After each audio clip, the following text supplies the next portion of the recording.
Hey, boils and ghouls, and welcome to a new special series on our channel, The Truth Behind. This series will be focused on one of our favorite horror movies or thrillers that have a backstory that lies a bit deeper than the story that we know and love.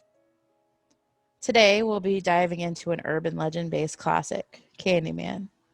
Yes, one of my favorites.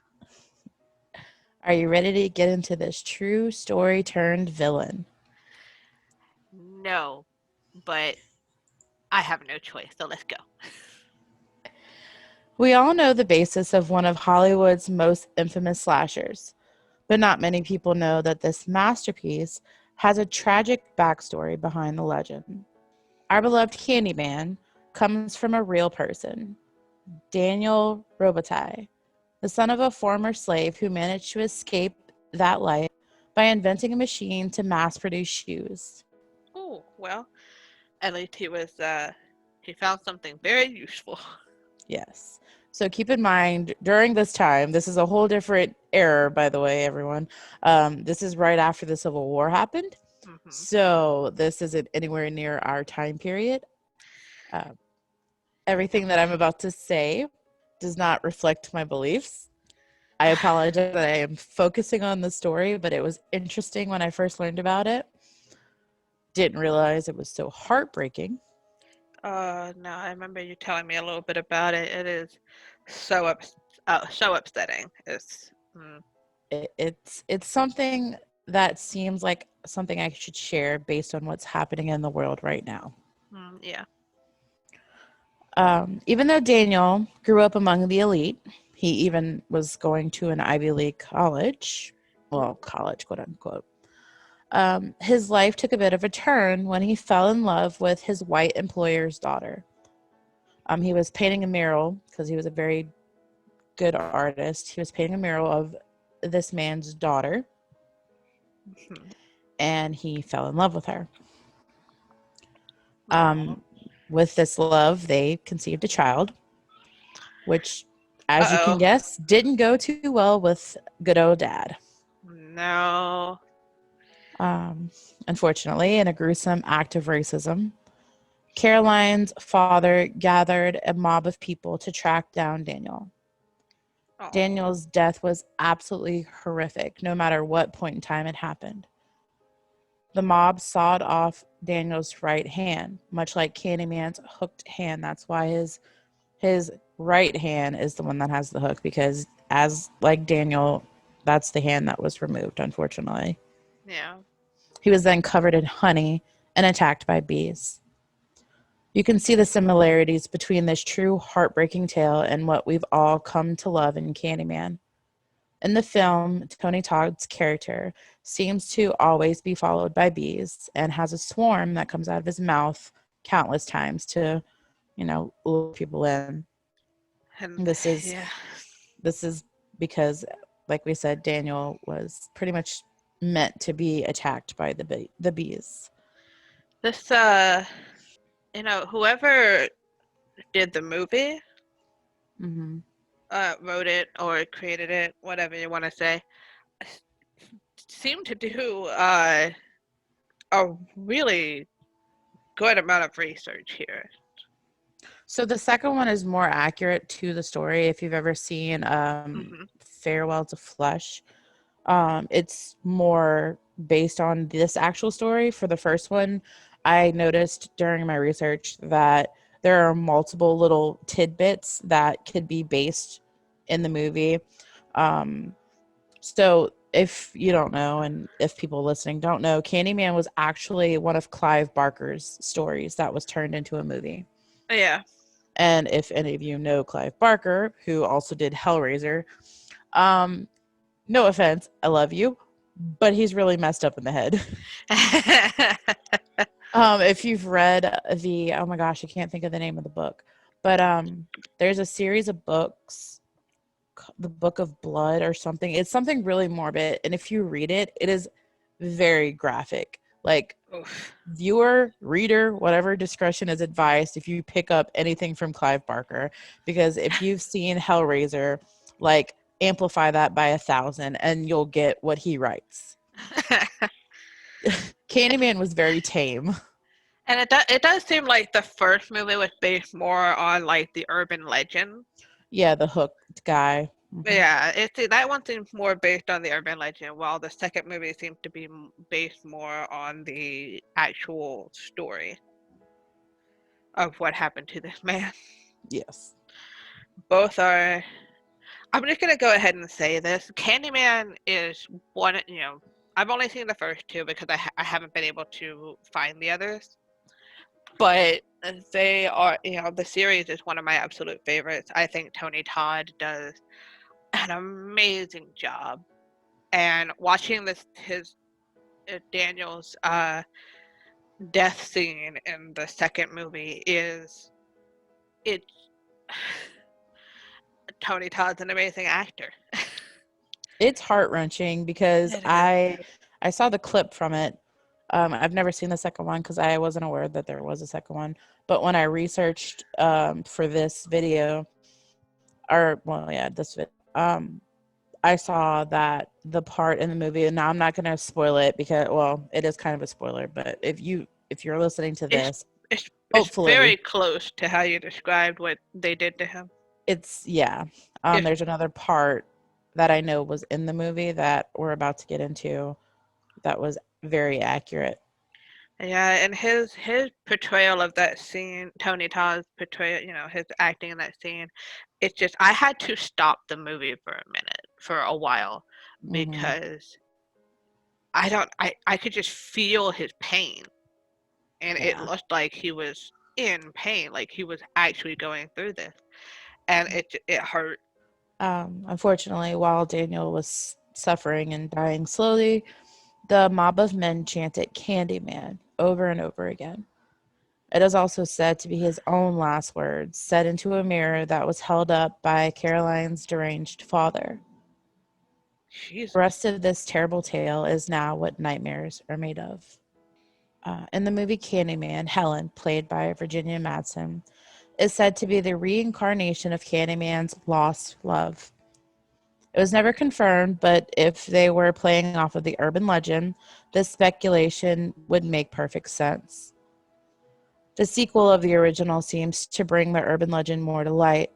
Annie, the main character, is said to be a direct descendant of Caroline and Daniel, and Daniel's unfortunate death is also depicted in this film.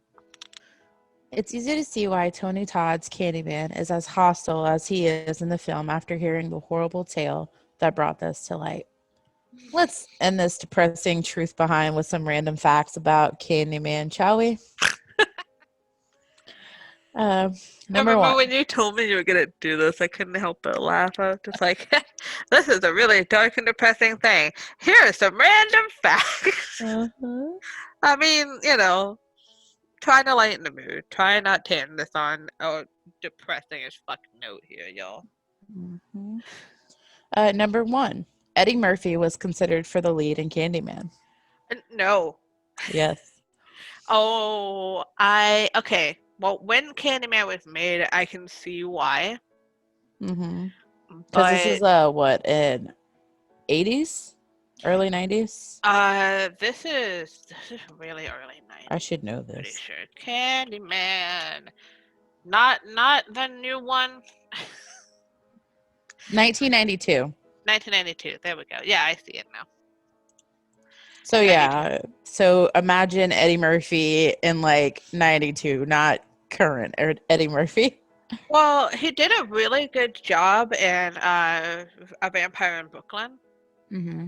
which is actually one of my favorite Eddie Murphy movies, and one of my favorite. He's just yes, please. But and I don't doubt that Eddie Murphy could be a really good serious or dramatic actor. But Mm-hmm. I feel like there's a part of him that will always have that, have comedic timing. I mean, he was a stand-up comedian, so it's kind of hard to Well, I mean, Jim differentiate. Carrey did pretty good in serious roles, but We're not going to get into why he started doing serious roles because that's a whole nother video on its own. well, okay, fine. A better example, Robin Williams.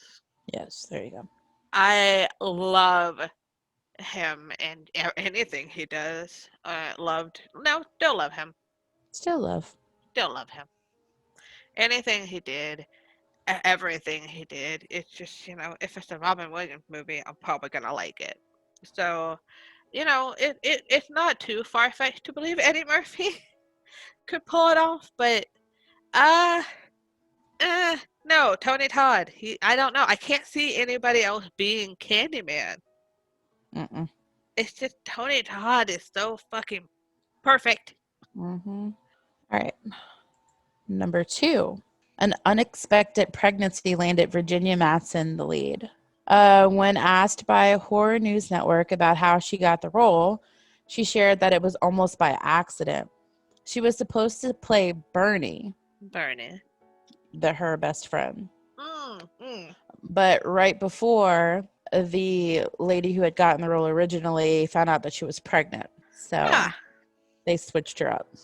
Number 3, Candyman could have starred Sandra Bullock. uh, sure, why not? They said that if Virginia hadn't been able to step up into the role, that they would have given it to Sandra, which Huh. I could see it happening. I mean, she is a serious actress, so. I mean, she's a good actress. I love Sandra Bullock. I think she's amazing. So yeah, I can see it. Mhm. But I'm really glad that Virginia Madison was able to do it because I love her too. I just do. They're both very charming, and they're both very good. Number 4, Candyman's title sequence was groundbreaking. The film's opening credits feature a great aerial view of Chicago, which was pretty revolutionary for its time. Oh, nifty. It was like one of the first times they did something like that. And if you've ever noticed, like that's a very popular Yeah. way to start movies now is to like zoom Oh, out on the city that you're filming zoom in. out and like do the drone shot Yes. flying over. Yeah, that's really cool. I like Uh, that. Number 5. Not all of the film's creepy details sprung from Clive Barker's imagination. While investigating one of Candyman's crime scenes, Helen and Bernie discover that the design of the apartment's medicine cabinet made it to a possible point of entry for an intruder. This was not a made up piece of horror movie fiction. While researching the film, Rose learned that a series of murders had been committed in Chicago in this very way. Okay. Could you imagine? Like, oh my God, now that I live in an apartment, everyone, I could just imagine my neighbor, popping something off of the wall and being like, hey, surprise. Hey, surprise! One of those days, they're just gonna sit there and go, "God damn it! Fuck you and your horror movie." All right. Number 6. Bernard Rose sees Candyman as a romantic figure. Wait, They what now? said that Bernard Rose sees Candyman as a romantic figure. I mean, same. Viewers may think of Candyman as one of the horror genre's most terrifying villains, but Rose said that the idea always was that he was kind of a romantic figure. And again, romantic in the sort of Edgar Allan Poe sense, not Yeah, like romantic, like they were romanticizing death. gothic romance. Yes, I mean, why can't it be both? right. Why can't he be one of the most terrifying figures in a horror, and also one of the most romantic? He's I don't know. There's something seductive about Candyman. It's not like over the top. It's subtle. So I kind of get what they were going for. It's romantic. It's gothic romance. It's Hmm. seductive. Death, it can be seductive. All right, the next 3 are kind of similar. So 7, 8, and 9. The bees in the film were bred specifically to appear on screen. The bees that you see are not CGI, they are real. Oh Tony Todd yeah. actually had those on his body. Yes, I remember this one. And because they were real, he was stung 23 times, Oh. but he got a bonus every time he was stung. They're He like, are was you paid cool a with real $1,000 every time. Are you cool with real bees? Yeah, sure, but what if they stay? We'll give you $10,000. Okay. And then, because she was in most of the scenes with him, Virginia unfortunately was allergic to bees. Oh So they said that, well, she said she was allergic to bees. Someone else said, you're not allergic, you're just scared. no! So she had to go prove that she was actually allergic. See, I love Virginia Madsen. She's such a badass bitch. She's like, fine, you don't believe me? Sting me, bitch. Someone hand me my EpiPen just in case. Oh, god damn it. I love that woman. Number 10. Oh, So, wait. Uh, so the bees in his mouth were real? uh-huh. Uh, okay. So I don't know how you do this, but apparently they bred the bees specifically to be trained. How you trained a bee, I don't know, to perform in this movie. Like they knew Okay, where to go and if I remember correctly, there was a mouth guard placed, uh, where, okay, it, I could be really wrong on this. I'm sorry if I am, y'all. But he had a mouth guard placed pretty far back and his tongue was scrunched up. And when he needed the bees to go out of his mouth, he would open his mouth and then push the guard so that they would go. well, apparently they used newborn bees, so they weren't as, terrifying as if you've seen a real bee. But still, just imagine having a bee. Oh, no, See, listen, this is one of the reasons why I have a crush on Tony Todd. Is because he's because a that man is bamf. dedicated. He is a bamf. Be still my heart. God damn it. I'm in a freaking. I'm not bi, I'm pan. Well, pretty much the same thing at this point in my life. But, like, that whole movie just puts me in a panic. Bi panic, pan panic, whatever you want to call it. I'm just in there, like, why is everyone in this movie? Or why are the lead people in this movie so hot? Those are my personal problems. I'm gonna shut up now. Number 10. Philip Glass composed the score but was disappointed in the movie. What?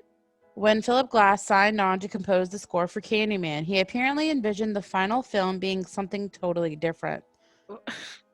According to Rolling Stone, what he'd presumed would be an artful version of Clive Barker's story had ended up, in his view, a low budget slasher. Rude. Glass was reportedly disappointed in the film and felt that he had been manipulated. Still, a haunting music is still considered the haunting music, sorry, is considered a classic score, and Glass's own view of it seems to have softened over time.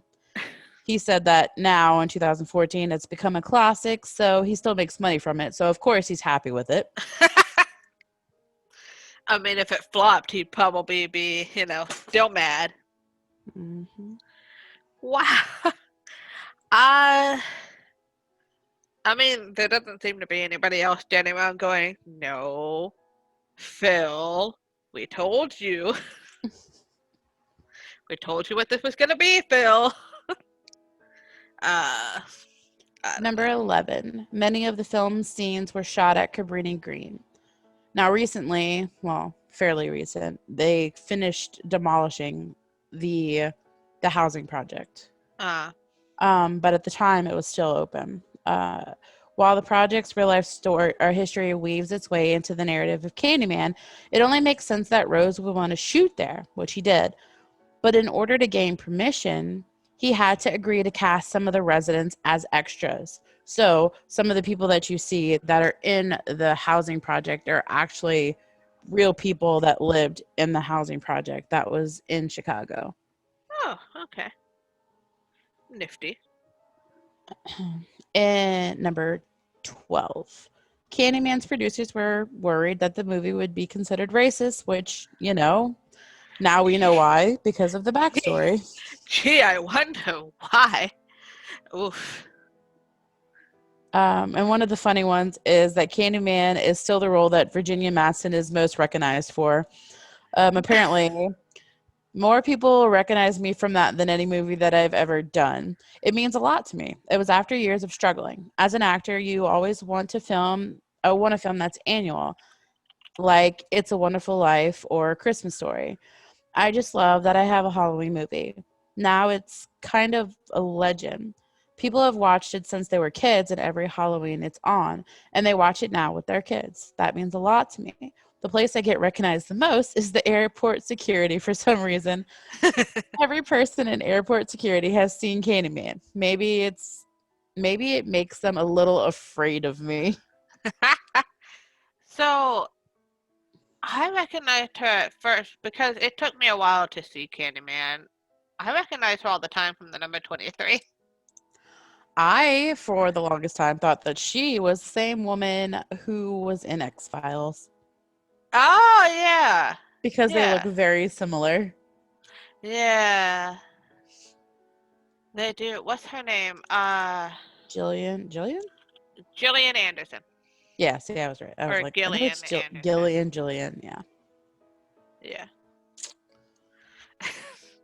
I mean, they Um, kind of do, especially when while they're both young. mm-hmm. Gillian's face is a bit longer, but at the same time, I, yeah, looking at them side to side, there, yeah, I can understand why he'd be confused. Well, that wraps up the truth behind. Many other tales are said to bring this movie to life, but this is the one that caught my eye the most. Hmm. So, what do you ghouls think? Did you know that this was part of the inspiration for the movie? And what do you think of the movie now that you know the truth behind it? Tell us what you think, like if Hmm. you knew this, or which one you think went into the legend behind Candyman. And if you like these, let us know some suggestions on movies you'd like me to do. And if I've never seen it, I will watch it and then I will research it. And don't forget to, if you enjoyed this video, please like this video. It helps us out. It lets us know what to keep doing because this is the very first one we're doing here, and if y'all don't like it, we won't make it anymore. So if you like the video, it tells us, okay, we should keep making these. And subscribe if you haven't already, because that also helps us out. Lets us know we're doing a decent job. And thank y'all so much for watching. Stay spooky.